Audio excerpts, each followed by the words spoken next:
Well, joining us now on Phoenix TV is our exclusive interview this week with Richard Allan, Match Night Director. Richard, I suppose it's rather superfluous to welcome you to Phoenix TV. You produce most of it. Thank you very much. I appreciate the sentiment all the same, Andy. Not a problem. Now, Richard, a lot of people probably have probably got no grasp at all of the situation that you deal with on game nights here at the Silver Blades Ice Dome in Altrincham. And I know, without going into too many technical details that none of us will understand anyway, can you give us a brief lowdown of some of the hassle and some of the headache that you actually go through to give us the show that we enjoy? I think a lot of the hassle that we get stems from the notion that this is an active ice rink. We are working alongside, members of the public who are going to be coming in and enjoying their skating, of course, so we have to set up around them. A traditional match day for us starts at 2 in the afternoon. We start rigging at 2 to go live at 4:30 when the doors open.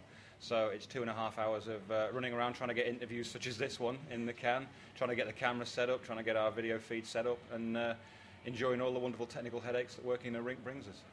And not least of which is actually the sound levels, because each week we go through a number of sound checks, and it kind of goes up and down a bit like a bride's nightie, doesn't it, at times? The sound levels in this building are amazing in that they're never the same 2 weeks running. There's all kinds of factors that affect the sound levels, but for some reason, 1 week the sound will work fine, other weeks it's just an absolute nightmare, and we're just tweaking little dials and levers all the way through the game to try and bring the perfect sound. And unlike people's stereo systems at home, which are probably £500 or £600 with equipment, without going into, again, too much detail, would you care to put a kind of rough generalisation on the cost of the equipment that we use to actually give us the show that we enjoy? I wouldn't want to put a pound value on it, but put it this way, I think we rival NASA in terms of equipment that we've got to try and bring the show to people at the moment. The plasma screens themselves came in somewhere in the region of 50,000, and on top of that we've got 3 cameras, DVD recorders, we've got 4 laptops that run on a match night, each one with a different function, so you're talking an awful lot of money. So it isn't just a record player and somebody with a big gob shouting down a microphone? We don't have a record player, but we do have you, Andy. Thank you very much for that, Richard. But just getting back to things, I mean, you've just mentioned there the DVD recorders, because, of course, not only do we record for our own cameras, but we have to record for the league, for the opposition and the officials, but you also do another function in terms of our own team and DVDs. Absolutely. One of the facilities that we have here in the changing room for the Phoenix is they have a DVD player. And whilst that sounds like it's great for entertainment after the game, it's actually useful during the game, in particular in the intervals. We're recording every period as it goes out. We're recording a central camera feed to the DVD recorders, and Tony likes to be able to review the footage at the end of each period. So one of the jobs we've got to do is finalise the disc, get it ran down to Tony so that he can use it in his interval team talk with the guys, show them where some things went right, show them where things went wrong, and hopefully improve the game from there. So in that sense, that particular DVD is one of the most important one we do.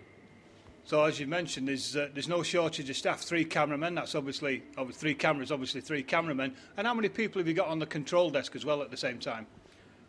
It varies, but most nights we have one guy doing vision mixing, we have another guy doing the video playouts, we have myself as director, we have a sound engineer as well. On top of that, we've got our 2 presenters, and we've got a runner as well. So quite a few people to keep an eye on. Exactly, and a lot of people don't see all that behind the scenes. They come in, they pay the money, and they sit down and watch everything on the plasma screen, and the sound's good, the music's good, and we have a good match night entertainment. But it is quite a lot of work that goes into, as you said, 2 o'clock you're here every Sunday. And any rough idea what time you get away each night? It's usually around 2 hours after the game's finished. Everyone else has gone, the public skating's started again, and we're still working away. So whenever we have a Sunday game, you write off your Sunday, and that's pretty much the same for everybody on the crew. Well, Richard, I think everyone would join with me in saying thanks for the tremendous work you do on behalf of the Phoenix in terms of match night production, but you also enjoy a little bit of playing hockey yourself as well, don't you? This is true. For my sins in my spare time, I am a general manager and head coach of a recreational team right here. We play on Wednesday nights, the Altrincham Aardvarks, and we've been going in exile up in Blackburn while the Altrincham rink was closed, but we came back again, started this season off in style, and so far going quite strong. And who else do you get to play against? We play against quite a few similar level rec teams from all around the country. Our main rivalry, which is a friendly rivalry, is from a team over at Flintshire, the Flintshire Phantoms. We play them on a fairly regular basis. They're the most familiar faces that we come up against, but We've travelled down to London to play against the Legion. We have travelled down to Telford to get our back ends handed to us several times over by the Telford team. In one particular memorable game, they beat us 27-6. But, the scoreline doesn't matter. It only matters when we win. Exactly, because as you said, it is a recreational team, so it's basically non-contact, isn't it, and more about fun and enjoying the sport. Absolutely. The players we've got on the team, they're there for the fun of it, and the golden rule in our team is if you stop enjoying it, then you stop playing.